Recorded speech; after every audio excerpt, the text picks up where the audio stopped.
Buenas noches, chicos. Vamos a empezar la clasecita de hoy día. Vamos a estar viendo Electro y charlando un poco del examen que van a dar. ¿Me podrían decir si se cambia la diapo, por favor?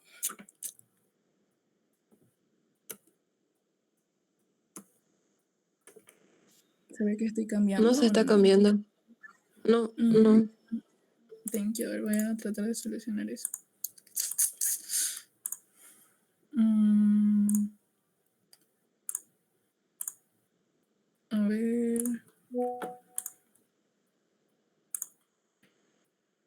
Ok, creo que con toda la pantalla debería verse. ¿Ahora se ve? Sí, Ausi, sí, cambió. Ya, gracias.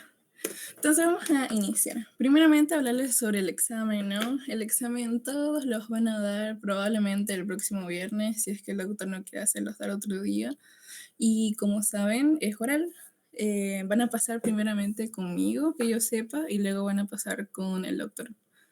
Cuando pasen conmigo van a sacar un bolito, dice los bolitos en una cartulina de color rosado, ahí tienen los títulos de las prácticas que hemos tenido, los títulos que están en su guía de los temas. Entonces sacan el bolito y conforme el tema que les haya tocado, yo les voy a ir haciendo un par de preguntas hasta que les toque pasar con el doctor. Mis preguntas están pues orientadas a la parte práctica, ¿no? Y las preguntas del doctor, más que todo a la teoría, él pregunta netamente teoría.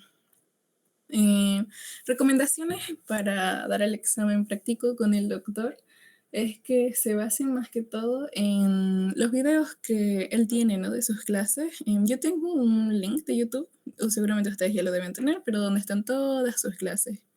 A él le gusta mucho que se le responda en base a lo que él dice, como ustedes saben. Siempre va a ser lo que él diga. Y también le gusta mucho que se expresen como a él le gusta expresarse, ¿no? Entonces, si pueden eso, analicen un poquito la forma en que él habla, las cosas que él dice. Igual el auxiliar Dante, que igual es del D, envió unas recomendaciones al grupo de estudiantes, seguramente ya las habrán visto, y si no, pues se las va a reenviar. Y otra cosa más, al doctor como que ustedes ya se han dado cuenta que no le gusta mucho el inglés que digamos. Por ejemplo, cuando ustedes hablen de los linfocitos TCD4, no le gusta y se molesta cuando ustedes les llaman helpers. Quieren que les digan colaboradores. Eso seguramente ya lo saben, pero como nota, ¿no? Él probablemente se molestará si ustedes le dicen helpers o incluso ayudadores. Traten de decirles colaboradores si hablan de eso.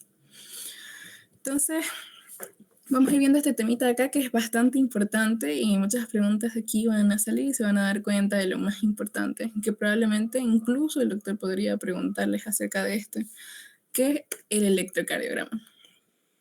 Ok, entonces ahora vamos a ir hablando del electro. Como ustedes ya saben, venimos en la clase de electro hace mucho tiempo, fue una de las primeras que hemos visto. El electrocardiograma básicamente es el registro gráfico de la actividad eléctrica del corazón. ¿Por qué? Porque como ustedes ya saben, el corazón obviamente está compuesto por células, ¿no? Entonces dentro de nuestras células tenemos un medio y cuando ellas se despolarizan, la membrana celular se hace más positiva y fuera de ellas queda lo que va a ser en las cargas negativas, que aquí está un dibujito, ¿no? Aquí está la despolarización entre el sodio, más que todo aquí, y el sodio es un catión positivo, y entonces la membrana dentro de la célula se hace positiva y afuera quedan las cargas negativas. Todo este intercambio de cargas es lo que básicamente el electrocardiograma me va a estar registrando, que básicamente es la actividad eléctrica del corazón. Y como nosotros ya sabemos, el corazón está suspendido en un medio conductor que es nuestro propio cuerpo, ¿no? Y si bien este voltaje no es muy grande, pues con la tecnología y todo hemos desarrollado algo que es capaz de detectarlo. Entonces es súper importante saber lo básico de las cosas. ¿Qué es un electrocardiograma, no? Entonces esta es la definición bastante importante.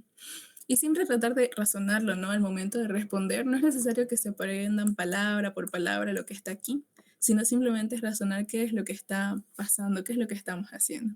Entonces, el registro de la actividad eléctrica del corazón. ¿Por qué? porque las células del corazón van cambiando el potencial de membrana y la parte externa conforme se van despolarizando, repolarizando, etcétera, etcétera, ¿no? Entonces, aquí está un poco un ejemplo, ¿no? Esto de acá, este tubito de acá, indica las fibras, ¿no? Dentro de este tubito se dice que es la célula y afuera pues está el espacio intersticial. Aquí, si se dan cuenta, se está despolarizando poco a poco esta membrana. La mitad está despolarizada y la otra parte todavía no. Y aquí afuera se ve, ¿no? Que la mitad queda con la parte externa con cargas negativas y acá adentro ya se despolarizó y la otra parte sigue normal.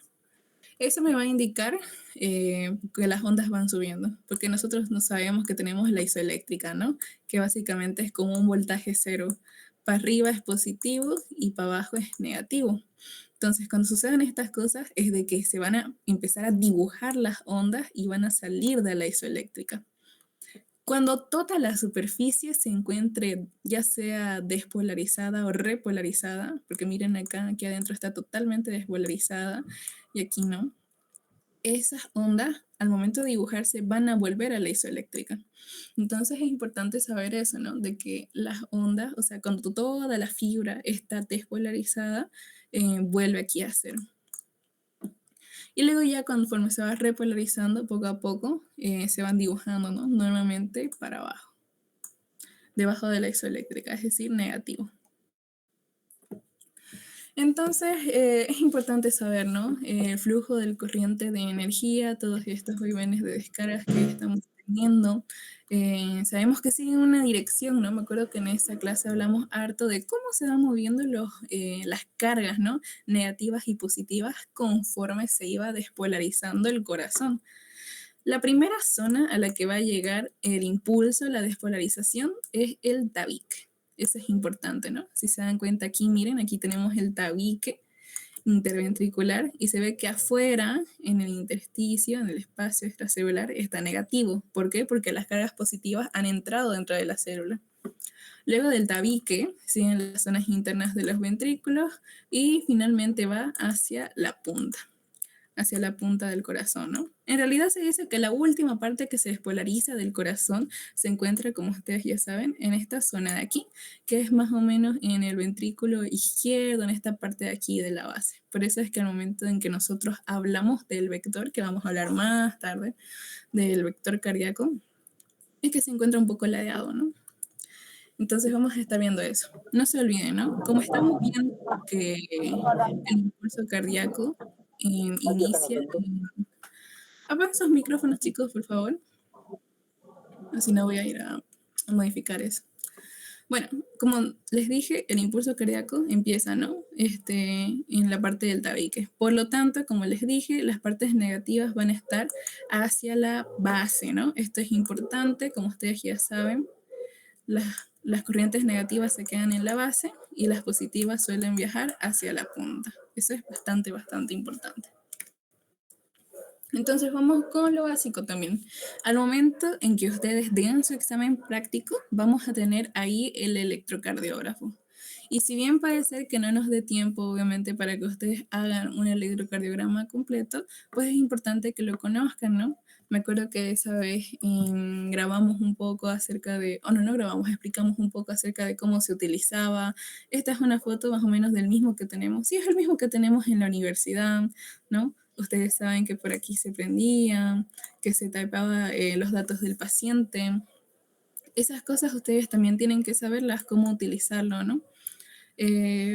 No sé si grabaron eso esa vez en esa clase, pero en semiología nos pidieron como un video acerca de todo el tema de electro y yo tengo grabado cómo utilizar el electrocardiógrafo que tenemos en la universidad. Entonces, si ustedes quieren, les puedo pasar esa parte del video, si es que no lo tienen, claro.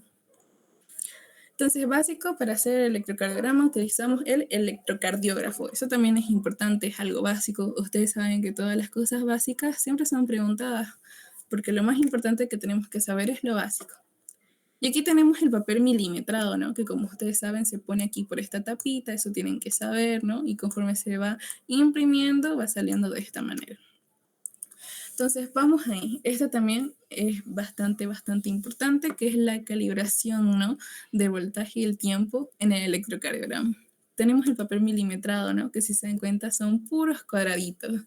Entonces vamos a decir que tenemos cuadraditos grandes y cuadraditos chiquitos.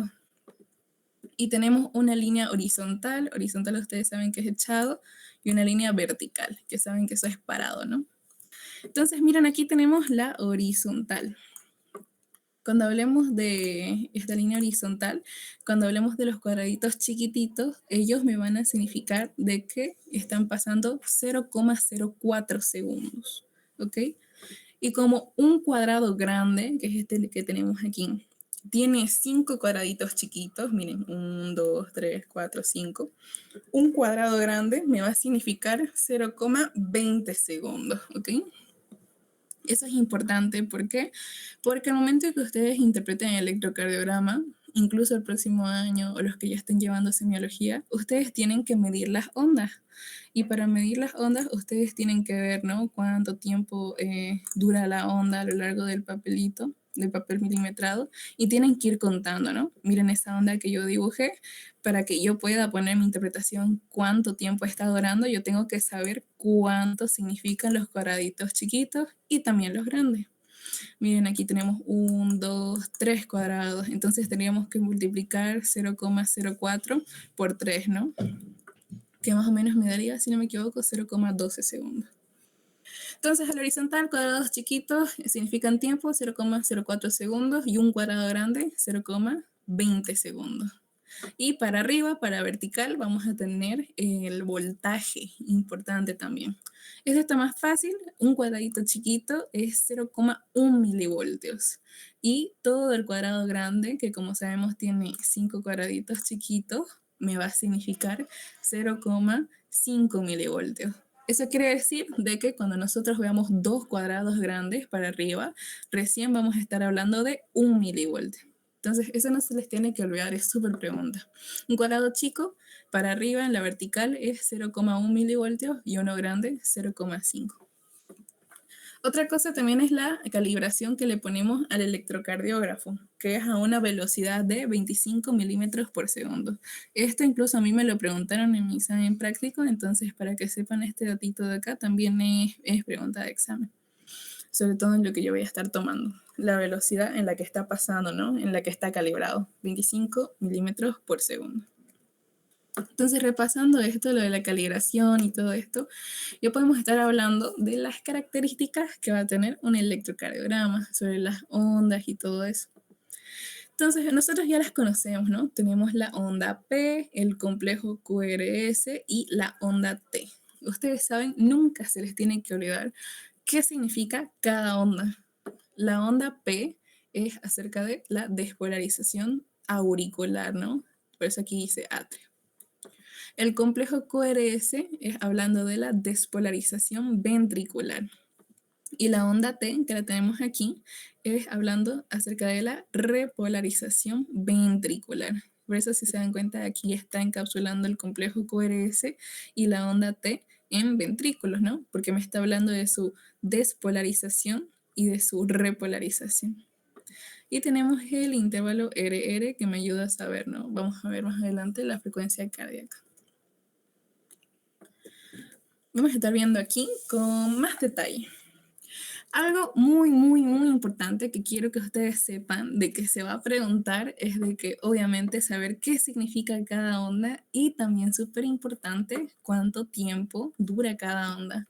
El voltaje sí es importante también, pero sobre todo recalco el tiempo. Aquí yo les hice un cuadradito, un esquema, una tabla mejor dicho, donde me está hablando de cuánto tiempo dura cada onda. Entonces nosotros decimos, ¿no? Aquí les puse igual un dibujo. La onda P va a durar, nos gusta decir, de 0,08 segundos a 0,12 segundos. Que si se dan cuenta, para que ustedes puedan medirla cuando les den un electro, tienen que saber cuánto significa un cuadradito en tiempo y también en voltaje. El voltaje de la onda P es de 0,25 milivoltios, ¿no? Entonces vamos a estar viendo eso. El complejo QRS también es importantísimo saber cuánto tiempo se supone que me va a durar. El tiempo sería menor a 0,12 segundos. Menor a eso, nosotros decimos de que tenemos un complejo QRS normal. ¿no? Y en voltaje, ¿no? Para arriba, normalmente decimos que está dentro de lo normal cuando hablamos de dos cuadrados grandes, ¿no? ¿Se acuerdan? Hace rato dijimos que un cuadrado grande en voltaje era 0,5 milivoltios. Entonces, dos cuadrados grandes va a significar 1 milivoltio, ¿no? Eso es nuevamente lo que vamos a estar viendo en el complejo QRS. Luego tenemos la onda T, ¿no? Como dijimos, la onda T era de repolarización ventricular. Esa más o menos me va a medir de 0,10 a 0,25 segundos, o también se puede decir de 2,5 a 6 milímetros. Ustedes me dirán, ¿y qué quiere decir eso milímetros? ¿Tengo que agarrar una regla? No. Cuando les ponga aquí milímetros, como acá, ustedes van a contar cuadraditos, ¿ok? 1 milímetro decimos que es un cuadradito, 2 milímetros son dos cuadraditos, 2,5 sería dos cuadraditos y medio. Lo decimos en milímetros o también en segundos, cualquiera vale. Y en voltaje, la onda T tiene que ser menor a 3 milímetros o 0,3 milivoltios. Tenemos el intervalo PR, que también aquí tenemos otro esquema. El intervalo PR se dice que el tiempo que tarda en llegar el impulso del nódulo sinusal al aurículo ventricular. El intervalo PR también es importante, me va a estar durando en tiempo 0,12 segundos a 0,20 segundos. Y tenemos el segmento ST, que nuevamente tenemos que ver que no esté descendido o para abajo. Algo importante también que me olvidé decir al inicio de las características es de que obviamente tenemos las ondas que ya conocemos y siempre recordar la diferencia entre lo que es un segmento y lo que es un intervalo. Es una de esas cosas básicas también que tienen que saber. Segmentos son las líneas isoeléctricas, que isoeléctrico dijimos que era lo que estaba en cero, ¿no? Para arriba es positivo, para abajo es negativo. Entonces, todas estas líneas de acá que están en la isoeléctrica son segmentos. Y en cambio, intervalos me va a cubrir tanto ondas como segmentos, tanto las ondas sean negativas, positivas, como esta parte isoeléctrica. Entonces, es bien importante estar diferenciando eso, ¿no? ¿Qué otro segmento tenemos? Perdón, el intervalo QT también este es importante, ¿no?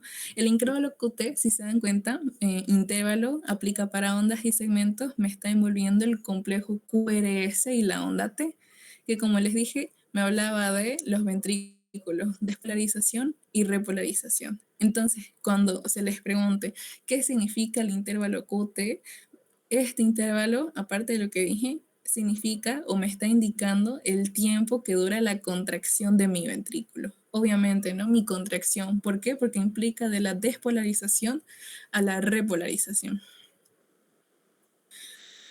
Eso, aquí, en esta tablita de acá, les voy a volver a pasar las diapositivas porque esto lo hice hace poco. Esta parte de aquí arriba es de otras literaturas y esta parte de acá abajo proviene del libro de Suros, que es de semiología, que se utiliza en una materia de tercer año. Pero igual se los voy a ir pasando. Si me dicen igual los valores que están aquí, igual está bien, de todas maneras.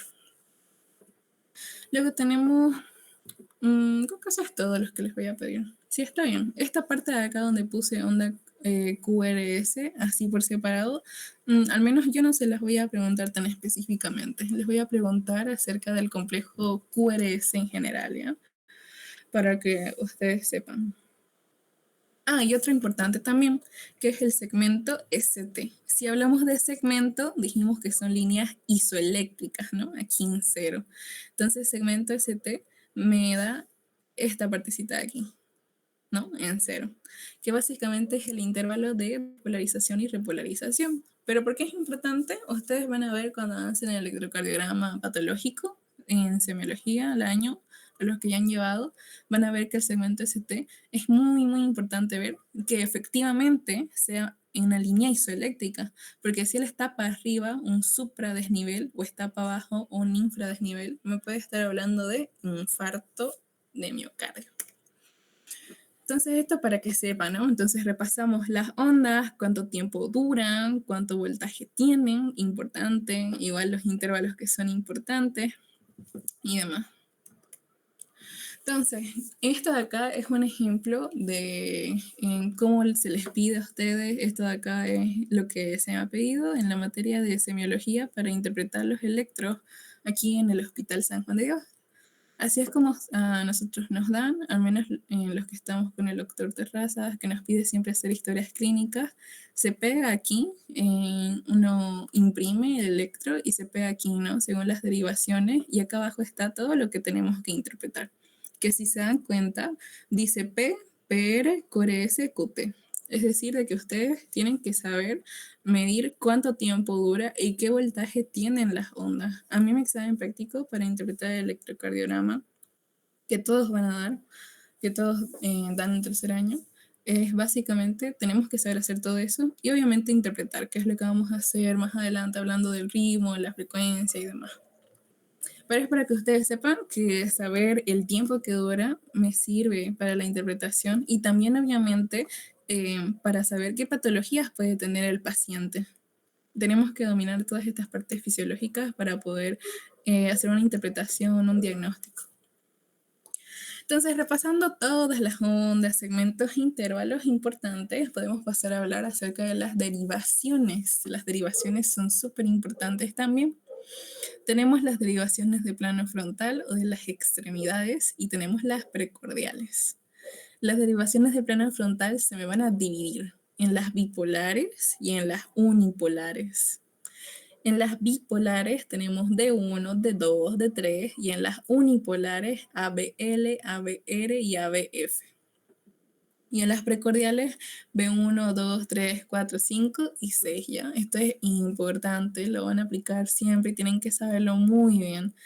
Se les puede preguntar, por ejemplo, dígame cuáles son las derivaciones bipolares, cuáles son las unipolares, las precordiales, por qué se les dice bipolares a las bipolares. Entonces vamos a ir viendo cada una de ellas, ¿ya? Vamos a iniciar con los que son las derivaciones bipolares de las extremidades. Como ustedes saben, bi significa dos. Entonces, en las derivaciones bipolares, para que nosotros podamos estar viendo el registro electrocardiográfico, tenemos que utilizar electrodos, que así se dicen, electrodos, dos electrodos, por eso bi. Ustedes saben, ¿no? Uno positivo y otro negativo. Entonces, entre esos dos electrodos, que básicamente es en la práctica cuando nosotros les ponemos, ¿no ves? Así se acuerdan, en los brazos, en las piernas.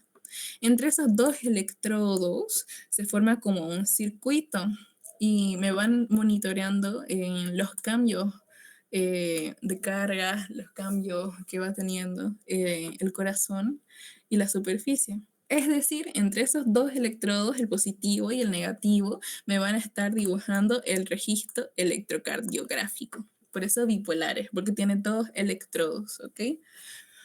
Un ojito, no cometan la equivocación de decir que nosotros ponemos derivaciones aquí al paciente, ¿no? Esto es aquí. Nosotros no ponemos derivaciones al paciente, nosotros ponemos electrodos, ¿ok? Entonces, si se les pregunta acerca de las derivaciones bipolares, bipolares porque se registra con dos electrodos, con dos electrodos. Entonces vamos aquí a esta parte que es importante. En las derivaciones bipolares se pone, ¿no?, el electrodo positivo y negativo. Eso lo sabemos, importante. Dijimos que teníamos D1, D2 y D3, importante también. Pero tenemos un concepto acá que nos va a ayudar mucho y nos va a simplificar mucho la vida si lo entendemos, que es el triángulo de Einthoven. Así se escribe, Einthoven. El triángulo de Einthoven, básicamente, vamos a dibujar un triángulo así con el vértice hacia abajo, inferior, y lo podemos poner incluso así de esta manera, ¿no? En la persona o el corazón. Y le vamos poniendo, ¿no?, a cada lado del triángulo el nombre de una derivación. Aquí esta parte de acá de la base es de 1, aquí tenemos de 2 y aquí tenemos de 3. En D1, aprender el triángulo de Einthoven me va a ayudar tanto a saber para dónde van las cargas eléctricas del corazón, para aprender el sistema hexagesimal cuando hablemos de eje y también para acordarme en dónde yo voy a poner los electrodos en las derivaciones bipolares, dependiendo, ¿no?, de qué derivación estamos hablando. Por eso es súper importante, por eso digo que nos va a simplificar la vida si lo aprendemos bien.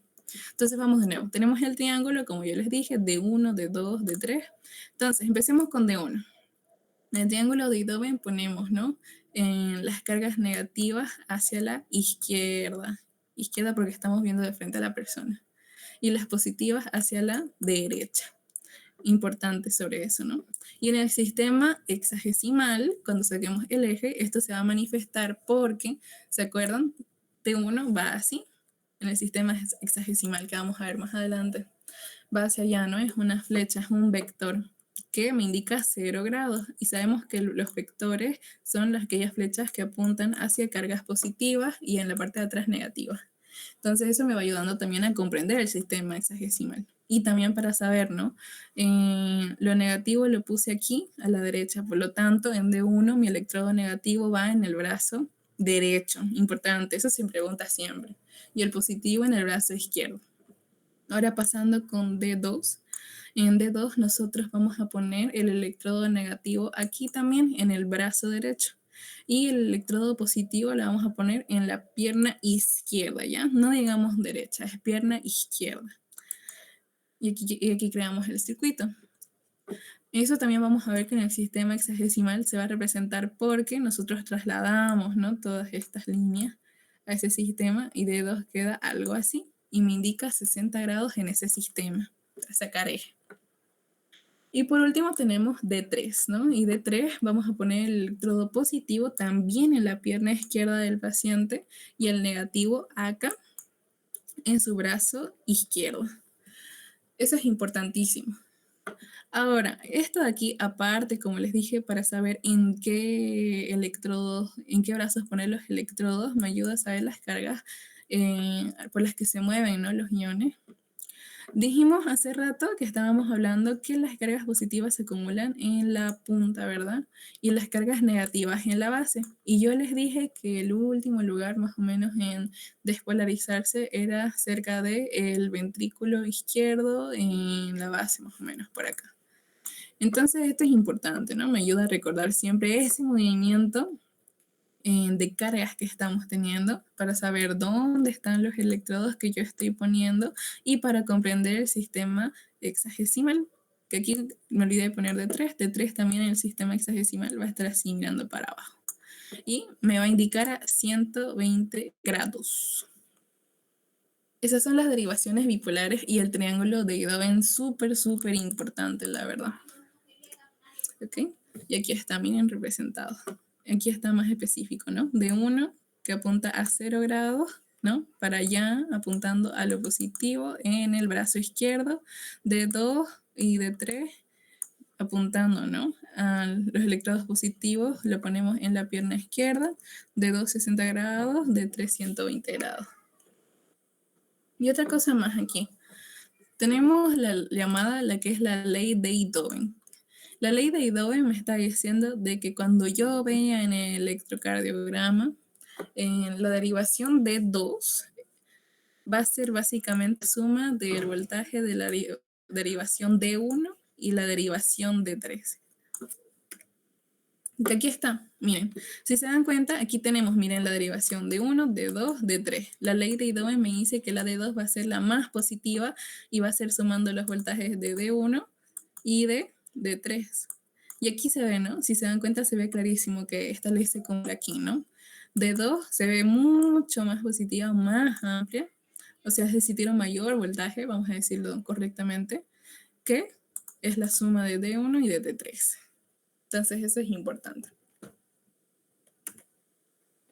Y aquí está un resumen, ¿no? Y aquí nos está mostrando de 1, de 2, de 3. Nos está diciendo según la abreviación dónde ponemos los electrodos. Para mí personalmente es más fácil aprenderse dónde ponemos los electrodos con base al triángulo de Idoven, pero también está válido así de memoria nomás. Y todas estas derivaciones de acá son positivas, ¿no? Nuevamente cuando las vemos, la mayoría está por encima de la isoeléctrica. Eso vamos a estar viendo así. Y son similares en morfología, ¿no? Son parecidas las curvas y todo eso. Eso es importante, que todas son positivas mayormente. Ahora tenemos las derivaciones unipolares. Las derivaciones unipolares tenemos ABR, ABL y ABF. Unipolares, ¿por qué? Porque acá no tenemos ese circuito de las bipolares. Las bipolares dijimos que usábamos un electrodo positivo y uno negativo. Acá en las unipolares no hay ese circuito, solamente utilizamos uno. ¿Ok? tenemos ABR, que como ustedes saben, en esto sí hace referencia a inglés, ¿no? Que R de right, right significa derecho, entonces el electrodo va en el brazo derecho. ABL, que L es de left, izquierda, entonces el electrodo va a ir en el brazo izquierdo. Y tenemos ABF, que F indica bien en inglés, ¿no? Y va a ir aquí en la pierna izquierda. Y ustedes dirán, o se les preguntará, ¿por qué si estamos hablando de pura pierna izquierda? Porque hace rato también cuando hablamos de las bipolares dijimos, vimos en el dibujo que había un electrodo acá. ¿Por qué se le pone un electrodo a la pierna derecha? Porque aquí estamos hablando que esto va a la pierna izquierda. Y en las bipolares también hablábamos de que iba solo a la pierna izquierda. ¿Por qué entonces hay un electrodo en la pierna derecha? Ese electrodo de ahí de la pierna derecha es el electrodo de toma a tierra, ¿ok? Eso es bastante importante también. Entonces estas son las unipolares, ¿no? Unipolares. Y las vamos a ver de esta manera así. Miren acá, tenemos ABR, R de right, y va en el brazo derecho, pero vamos a ver de que normalmente, a diferencia de D1 y D3, el registro nuevamente es negativo. ¿Por qué será negativo? ¿Será que es porque sí o porque lo tengo que memorizar así? No. El registro es negativo porque, recordando el triángulo de Idoven y las cargas del corazón, R, right, realmente está por aquí, ¿no? Y si nos acordamos, aquí en el lado derecho, en el triángulo de Idoven y por donde viajan las corrientes y las cargas del ton, dijimos que las negativas se suelen acumular en la base, específicamente aquí, ¿no? Y las positivas en la punta. Y acá era mixto. Entonces, ¿por qué nuevamente el registro es negativo en ABR? Porque se encuentra a la derecha, en el brazo derecho. Y en la derecha, nuevamente, van viajando las cargas negativas, va a haber un registro negativo. ¿Por qué? Porque está más cerca de la base del corazón. Por eso. Y luego vimos de que en ABL y en ABF, que los tenemos acá, normalmente el registro es positivo. Entonces, la que me interesa siempre es ABR, ¿no? ABR es negativo, ¿por qué? Porque se pone el electrodo en el brazo derecho. En el brazo derecho suelen viajar más las corrientes, las cargas negativas, porque está cerca de la base del corazón y ahí es hacia donde viajan. Entonces, es importante. Otra cosa importante de estas derivaciones unipolares es que ellas también van a estar en el sistema hexagesimal. Y algo para que ustedes se acuerden siempre es que ABF, ustedes se acuerdan que hace referencia aquí a la pierna, a los pies, va a mirar hacia abajo, ¿no? Va a ser el que me va a estar apuntando a 90 grados y su punta de ese vector va a estar apuntando aquí abajo. Acuérdense que apunta hacia abajo porque precisamente está apuntando hacia mis piernas, hacia mi pierna izquierda específicamente, pero hacia mis piernas, hacia abajo. Entonces eso es importante. También tenemos las precordiales. Las precordiales tampoco hacen un circuito en electrodo positivo a negativo. No hacen ese circuito. Vamos a tener 6 derivaciones precordiales. ¿Ok? Súper pregunta de examen, ¿en dónde se pone cada electrodo? Siempre, siempre, siempre se pregunta y siempre lo tienen que saber. Tenemos hasta B6, ¿no? El primer electrodo que vamos a poner es B1. B1 va a estar en el cuarto espacio intercostal, borde paraesternal, al lado del esternón derecho. B2 va a estar en el cuarto espacio intercostal, borde paraesternal izquierdo. Luego de eso, ustedes saben, nos pasamos a poner B4. ¿Por qué? Porque B3 va en el medio entre B2 y B4. Entonces se pone después de poner B4. Entonces de B2 me paso a B4. B4 está en el quinto espacio intercostal, línea medio clavicular, ¿no? Izquierda. Más o menos en los hombres queda como abajo del pezón. Y después de eso voy y pongo B3. Equidistante, es decir, tiene la misma distancia entre B2 y B4.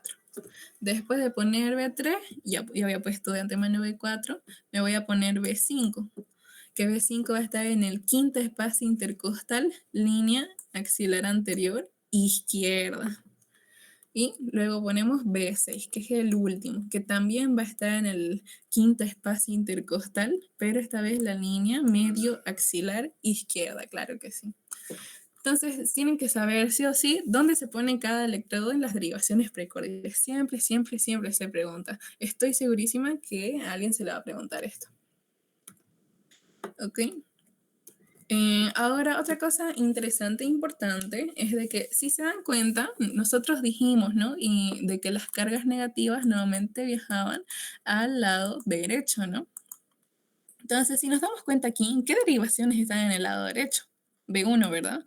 B1 estaba en el cuarto espacio intercostal, línea paraesternal derecha. Por lo tanto, cuando nosotros veamos en el electro B1, normalmente va a estar negativo, porque se encuentra hacia la base del corazón, se encuentra hacia la derecha. También es bastante posible ver de que B2 está negativo, porque también se encuentra, si bien no se encuentra exactamente a la derecha, pues está bastante cerca de la base del corazón. Por lo tanto, también es, vamos a decirlo así, común verlo negativo. Y conforme se acerca a B6, si nos damos cuenta, se va siendo cada vez más positivo. Miren aquí hasta que B6 queda totalmente positivo. Entonces, en las derivaciones precordiales, la que es más común ver negativa es B1. ¿Por qué? Porque está a la derecha, las cargas negativas viajan nuevamente hacia la derecha. B2 también se puede ver negativo, claro que sí. Y en algunos casos B3, pero que yo sepa es más común ver B1 y B2. Entonces, importante, no se olviden dónde se ponen los electrodos. Y entonces acá tenemos, aquí está lo que yo les dije. B1 y B2 tienen un QRS nuevamente negativo. Y B4, B5 y B6 positivo. Ya saben el por qué. Porque el electrodo está más cerca de la base del corazón, ¿no? Y ahí está la electronegatividad. Y entonces aquí está. El vector normal del QRS del corazón es 59 grados, que más tarde vamos a estar hablando de eso, al momento de interpretación, ¿no? Y aquí se ve, como yo dije, cómo van moviéndose las corrientes, ¿no? Las negativas que se acumulan en la base, nuevamente a la derecha, y las positivas en la punta. Esto ya lo hemos visto, las características, las ondas. Y aquí está cómo lo vamos a ver, ¿no? En un electrocardiograma. Todo va a estar así. Todas las derivaciones las vamos a poder ver. De 1, de 2, de 3, ABR, ABL, ABF, B1, 2, 3, 4, 5 y 6. Y otra cosa importante. Cuando ustedes normalmente les den un electro de verdad, normalmente, no todos, tienen algo llamado D2 largo, ¿ok?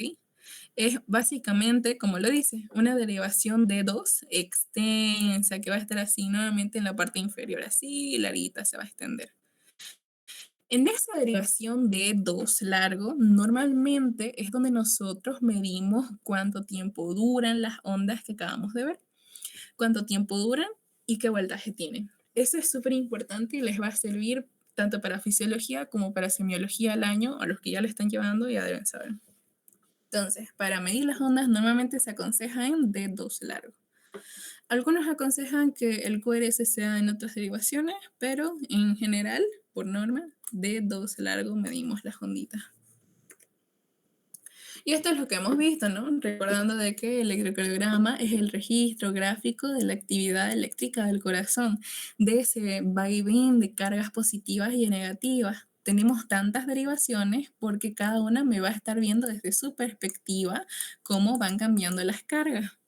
Entonces me ayuda a tener, vamos a decir así, una fotografía completa del corazón. Por eso hay un montón de camaritas acá, porque así no se me va a escapar ni una cara y ninguna porción del corazón. Porque ustedes saben que un infarto de miocardio puede dar en cualquier parte del miocardio. Puede ser que esté aquí, en la parte inferior, en la punta del corazón o aquí arriba. Y cuando el miocardiocito muere, ese vaivén de iones, de carga, se va a ver alterado. Entonces yo tengo que tener capacidad, por eso es que tenemos tantas derivaciones, para poder ver qué patologías en qué partes del corazón están. Por lo tanto, cada derivación me va a estar viendo una cara específica del corazón, ¿ok? Tenemos la cara septal. La cara septal me las van a estar observando B1 y B2. ¿Qué quiere decir eso? Cuando nosotros vemos un electropatológico y ustedes aprendan, ¿no? Acerca de infarto, vemos, por ejemplo, un supra o infradesnivel de segmento ST, que hace rato hablamos. Yo tengo que saber en qué cara del corazón está, cómo identificando en dónde está ese supra o infradesnivel. Si ese supra o infradesnivel está en B1 y en B2, probablemente el infarto sea en la cara septal. No probablemente, es en la cara septal si están esas derivaciones. B3 y B4 me van a estar viendo todo lo que suceda en la cara anterior. Ok, nos estamos pasando en el habla hispana, claro. B5 y B6, lo que sucede en la lateral baja. D1 y ABL en la lateral alta. D2, D3 y ABF en la inferior. Importantísimo, ¿no? Recordar de que, o para que sepan, el infarto agudo de miocardio en cara inferior del corazón le ocasiona al paciente un dolor en el epigastrio, que muchas veces se confunde con una molestia estomacal y demás. Básicamente eso. Esas son las más importantes. Esta parte de aquí no es necesario que se la aprendan. Al menos para este examen yo no se los voy a preguntar. Pero sí es importante esta parte de acá. Entonces, si se dan cuenta, como les dije, cada derivación me está permitiendo ver como una fotografía qué es lo que está pasando en el corazón. No se les está escapando ni una cara. Septal anterior, inferior, lateral baja y alta. Una cosa, si ustedes quieren saber un poco más fácil, por ejemplo aquí, en la cara inferior, porque si se dan cuenta, para algunos puede ser memoria, ¿no? Así de que, pucha, B1 y B2 es cara septal. En la cara inferior hay algo bonito para razonar. ¿Se acuerdan cuando hablamos del triángulo de Idoven? Dijimos que D2 estaba aquí y D3 aquí y ABF miraba hacia abajo. En el sistema hexaxial, básicamente ABF va mirando abajo, ¿no? 90 grados. Y D2 y D3 también van así, con las puntas hacia abajo. Entonces, como si se dan cuenta, los tres están mirando hacia abajo, por lo tanto yo recuerdo de que esas derivaciones de 2, de 3 y ABF me van a estar viendo la cara inferior del corazón. Importante. Y aquí está un poco más resumido, ¿no? Aquí lo dice más resumido, anterior, lateral e inferior. Aquí está un poco más explícito. Bueno, ahora vamos a interpretación del electrocardiograma, que esto también es importante. Primeramente vamos a ver lo que va a ser la frecuencia cardíaca. La frecuencia cardíaca, cuando el ritmo sea regular, ¿no? Regular, yo voy a agarrar y tengo la alternativa de contar los cuadraditos chiquitos o contar los cuadrados grandes, ¿no? Entre el intervalo RR. Si yo cuento los cuadrados chiquitos, voy a dividir 1500 entre los cuadrados pequeños y ahí me va a dar la frecuencia cardíaca, que nosotros sabemos que la frecuencia cardíaca es de 60 a 100 latidos por minuto, fisiológicamente. Ahora, si yo cuento cuadrados grandes, voy a dividir 300 entre el número de cuadrados grandes que hay entre el intervalo RR. Y ahí me va a dar la frecuencia cardíaca.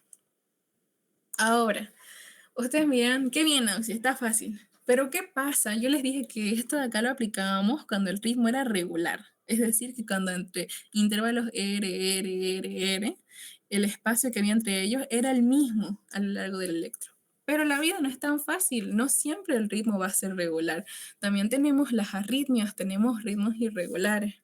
Entonces, para poder ver la frecuencia cardíaca, cuando tenemos, por ejemplo, fibrilación auricular, donde tenemos una arritmia y el intervalo es súper irregular, miren acá.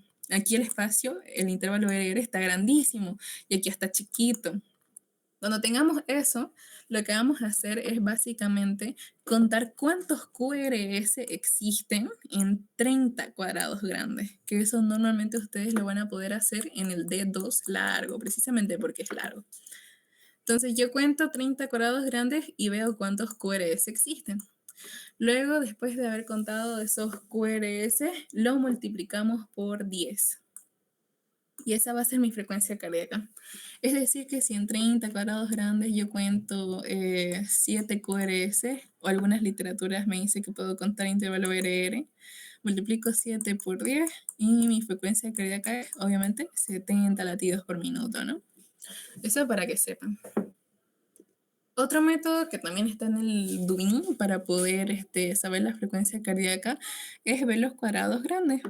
Ok, vamos a ver entre intervalo RR. Aquí tenemos una R y donde esté la otra vamos a tener la frecuencia. ¿Cómo? Viendo, vamos a decir así, contando cuadrados grandes y retrocediendo. Si contamos un cuadrado grande de diferencia y aquí está el otro R y aquí está mi RR, tengo 300 latidos por minuto. Si vemos otro cuadrado grande, entonces tengo 150 latidos por minuto. Si vemos una diferencia así de 3 cuadrados grandes, tengo 100 latidos por minuto. Esto es más o menos al ojo, porque hay veces que les entregan el electro y miren, casualmente el QRS está bonito, regular y justamente concuerda con el inicio de cada cuadrado grande. Entonces vemos, ¿no? 300, 150, 100, 75, 60, 50, 43. Todo eso viendo dependiendo de dónde está una onda R de la otra onda R. Ese de ahí, no lo suelo usar, no he visto que lo usen así de que es demasiadísimo, al menos estudiantes. Creo que tal vez un poquito más preciso es este, pero claro que lleva más tiempo, ¿no? El contar los cuadraditos. Pero está, ¿no? Por si acaso. También podemos ver, bueno, luego de ver la frecuencia cardíaca se ve el ritmo cardíaco. Algunos aconsejan primeramente ver el ritmo cardíaco. ¿Por qué? Porque vamos a estar viendo si entre ondas R y ondas R son regulares y ondas P y ondas P son regulares. Y en base a ese ritmo, ustedes saben que si es regular podemos aplicar estas técnicas. Y si es irregular, aplicamos esta otra de los 30 cuadrados grandes. Pero en las literaturas nos ponen en este orden. Primero frecuencia y luego ritmo. El ritmo cardíaco, como les dije, marcamos 3 ondas R y tenemos el ritmo ventricular. Importante ver si son regulares entre sí o si es como el anterior ejemplo, que uno está muy largo y el otro está muy corto. Y también podemos marcar 2 ondas P para ver el ritmo auricular. Una manera bonita de poder ver si el ritmo es regular o irregular es agarrar una hojita de papel y marcar, ¿no?, el intervalo RR de una onda e ir comparando con las demás a ver si es regular. Por lo menos en 3 ondas R sucesivas, así. Miren, aquí la persona marcó con lapicero este papelito y lo fue comparando. Eso es bastante bueno. O también se puede usar un compás. Usted abre el compás a la altura del intervalo RR y lo va comparando con las otras ondas para ver si es regular.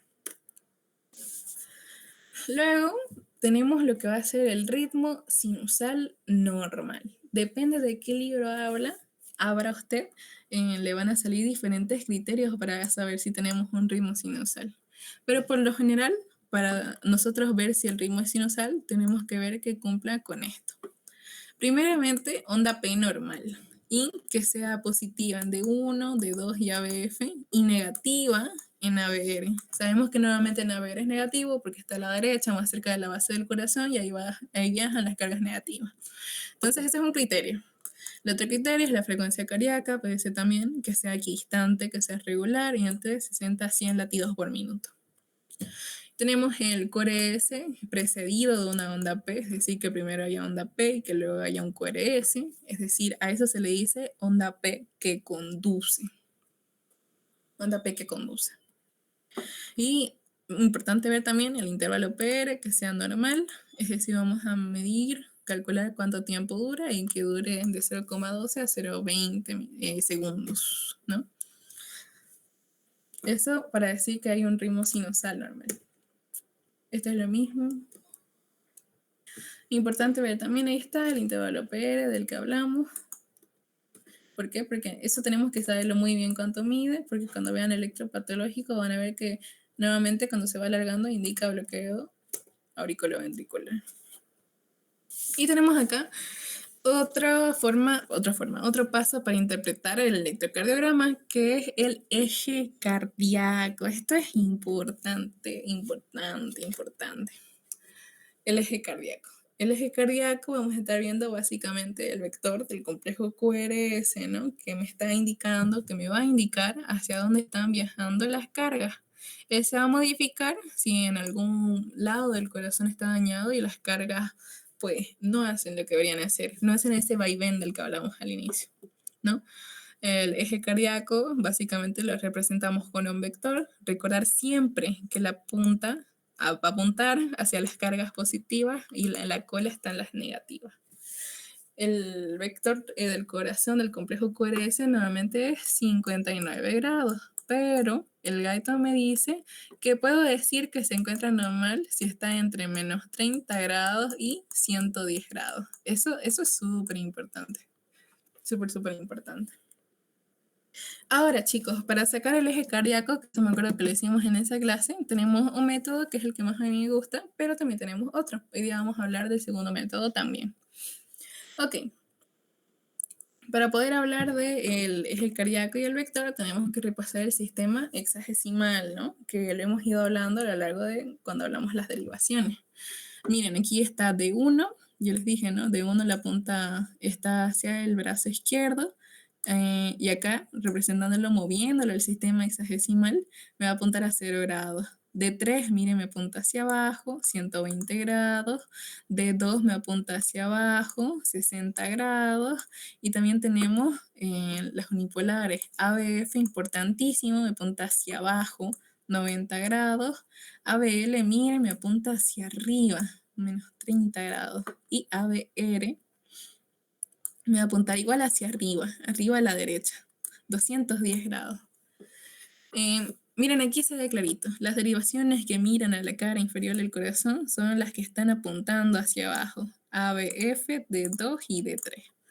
Entonces, para yo ubicar y calcular el vector del QRS de mi electro, lo voy a situar en este sistema hexagesimal.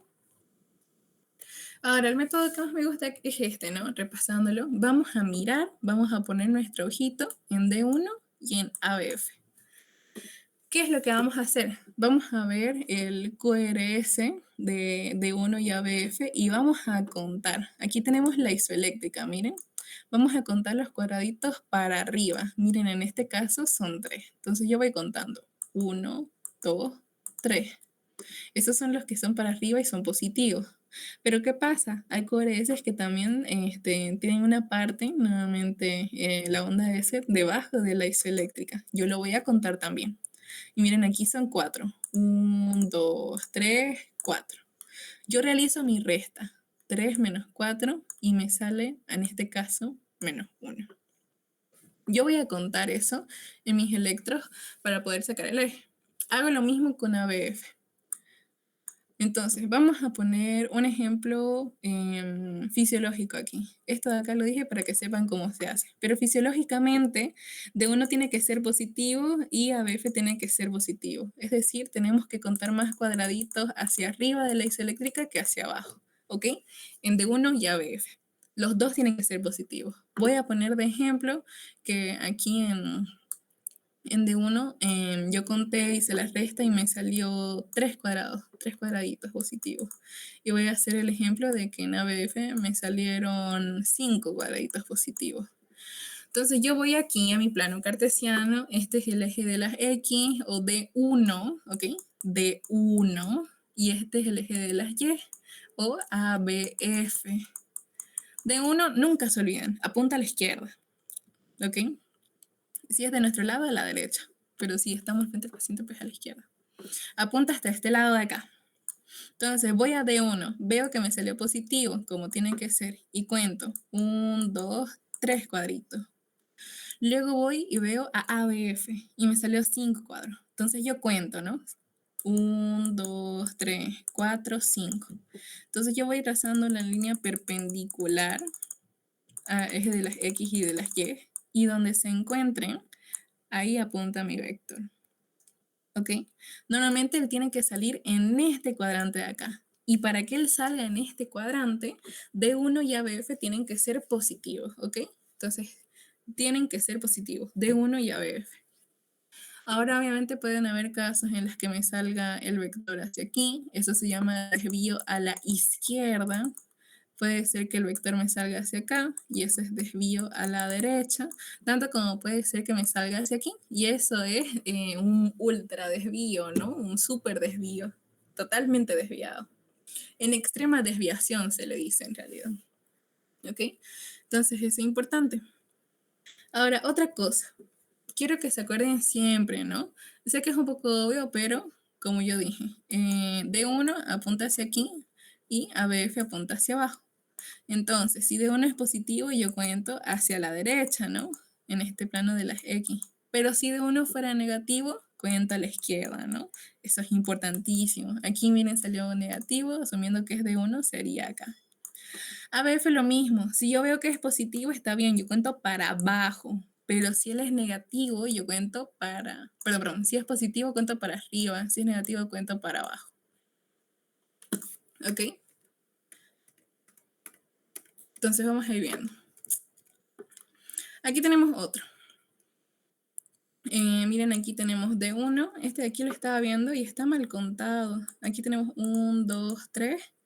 Pero aquí tenemos 1 aquí debajo. Entonces realmente, si hacemos la resta, sería 3 menos 1, sería 2, ¿no? Pero aquí en el ejemplo dice 3. Vamos a decir que es acá, ¿no? 2. Entonces vamos a realizarlo de esa manera. Contamos, ¿no? 1, 2 y marcamos. Y luego ABF. ABF, yo les dije, ¿no? Y no se olviden, creo que hace rato me confundí con mis palabras. Si ABF es positivo, como tiene que ser fisiológicamente, contamos para abajo, para abajo, para abajo. Eso sí no concuerda, ¿no? Como cuando nosotros estábamos en colegio y hacíamos nuestros planos cartesianos, realmente para abajo era negativo, pero aquí no, porque acordémonos que ABF apunta hacia abajo, entonces aquí están las cargas positivas. Entonces contamos, aquí es 1, 2, 3, 4, arriba de la isoeléctrica tengo 4, abajo de la isoeléctrica tengo 1, entonces 4 menos 1 me da 3, entonces yo cuento 1, 2, 3. Hago las perpendiculares y ahí sale mi vector. Ahora, chicos, este es un método muy específico para sacar el eje.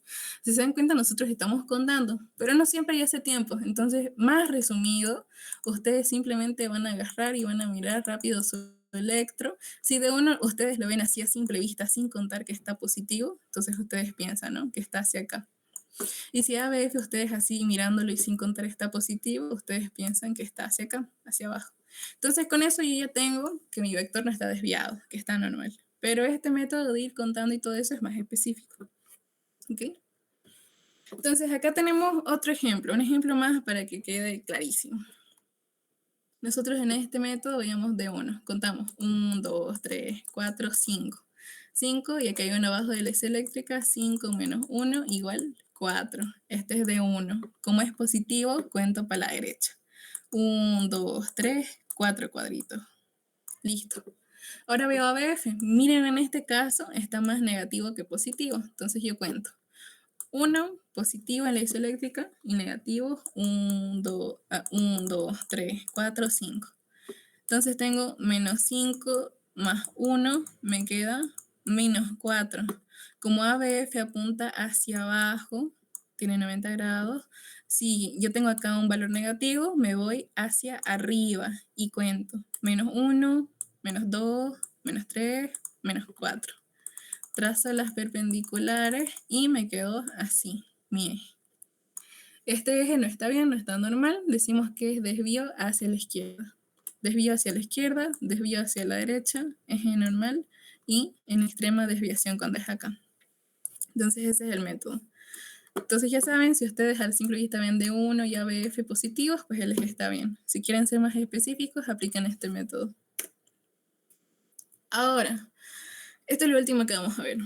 ¿Qué pasa si en este método acá que estamos viendo D1 y ABF no lo podemos usar? Porque ya me ha pasado a mí que me han dado un electro y D1 y ABF quedan tal vez aquí en 0 al momento de yo hacer la resta. Por ejemplo, quedan 3 cuadraditos para arriba y 3 cuadraditos para abajo. Me quedan 0. ¿Qué hago? O sea, ahí ya está complicado de hacer. Entonces tenemos que buscar otro método. Este es el segundo método, el método de las perpendiculares se llama. Este no lo hablamos en esta clase. En el método de las perpendiculares, nosotros vamos a agarrar y cuando nos dé nuestro electro, así como está acá, que es uno real, vamos a buscar todas las derivaciones de mi sistema hexagesimal. Es decir, vamos a buscar las bipolares y las unipolares, ¿no? Aquí, si se dan cuenta, está acá. Aquí están las bipolares y acá están las unipolares. Las vamos a buscar y vamos a ver su complejo QRS y entre estas de aquí vamos a buscar la más isobifásica. Ahora ustedes dirán, ¿qué significa isobifásica? O sí. Isobifásica, si se dan cuenta, quiere decir de que es igualmente positiva e igualmente negativa. Como acá, está más o menos igual, ¿no? Lo que se extiende arriba de la isoeléctrica y lo que se extiende abajo. Entonces vamos a buscar aquí la que sea más parecida, ¿no? Y si por decir, vemos aquí, decimos, ay, por ejemplo, ABL es la más isodifásica, por decir un ejemplo, ¿ya? Entonces vamos a hacer lo siguiente. Vamos a buscar aquí, esta es una memotecnia, ¿no? Esta es una memotecnia. ¿Cuál es su perpendicular? Es decir, la que la atraviesa así, como una X. Vamos a buscar, pero para que ustedes no estén buscando aquí en el plano hexagesimal, ahí está hemotecnia, que es flor y sus tres maridos, ABF, ABL y ABR. Y en paralelo D1, D2 y D3. Entonces, en el ejemplo que yo les dije, buscamos la más isodifásica, que es igual positiva, igual negativa. La buscamos. En el ejemplo me salió ABL. Entonces yo busco ABL, su perpendicular es D2. Entonces, básicamente, el eje de ese paciente sería igual que la derivación D2, igual que la perpendicular que la atraviesa a la isodifásica que yo encontré. ¿Ok? Entonces, D2 se encuentra entre menos 30 y entre menos 100 grados. Entonces, D2 sería prácticamente un eje cardíaco normal, fisiológico. Ahora, ¿qué pasa si yo busco en mi electro de mi paciente y veo que la más isodifásica es ABF? Busco su perpendicular o me acuerdo de la memotecnia, cuál es la que la atraviesa, y es D1.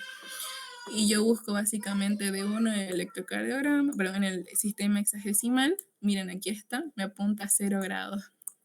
Aquí sería el eje del paciente, acá, en la perpendicular que atraviesa la derivación más isodifásica que ya encontré. Que teóricamente sigue estando dentro de lo normal, porque la literatura dice, ¿no? Eje cardíaco normal entre menos 30 y 110 grados. Entonces, este es el método de las perpendiculares, que si se dan cuenta es cuando es tanto positivo como negativo, y normalmente en el método anterior me sale 0. Entonces hago esto. Así sería más que todo para secar el eje. Ahí está. Y aquí están, ¿no? Ejemplos para que practiquen en electro. Aquí está ese ejemplo que hicimos en clase para calcular el eje, para que se acuerden, ¿no? D1, mira hacia allá, ABF, mira hacia abajo. Vamos contando, si las dos son positivas, me sale aquí, abajo, en este cuadrante acá, está normal. Así es el electro. Y acá abajo, como les dije, está D2 largo, que era donde nosotros básicamente veíamos cuánto duraban las ondas, donde sacábamos la frecuencia cardíaca normalmente y así. Entonces, eso es todo, chicos, acerca de la clase de electrocardiograma. Si tienen alguna duda, pueden realizarla ahorita, no sé, del examen, del tema. Yo les fui diciendo más o menos lo que iba a preguntar. Entonces, si tienen alguna duda, es bienvenida.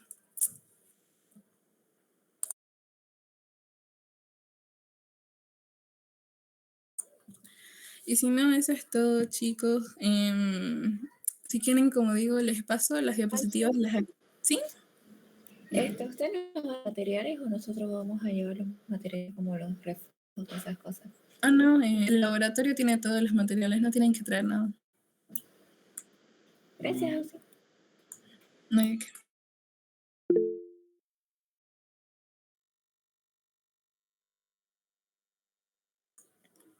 ¿Alguna otra duda, chicos? Sí, estas diapositivas las actualicé, no son las mismas que utilicé la última vez que dimos esta clase de electro. Si quieren, se las paso. Les puse ahí cuánto duraba ordenadito cada onda, el voltaje. Y no sé, igual si quieren que les pase el video donde les muestro cómo utilizar el electrocardiógrafo, que igual lo tienen que saber. Sí, Auxi, porfa. Ya bien. Entonces, les voy pasando eso, chicos. Si hay alguna duda más, está bien. Y si no, eso es todo por la clase de hoy. Muchas gracias por su tiempo, auxiliar. Gracias, Auxi, se cuida. Gracias. Sí.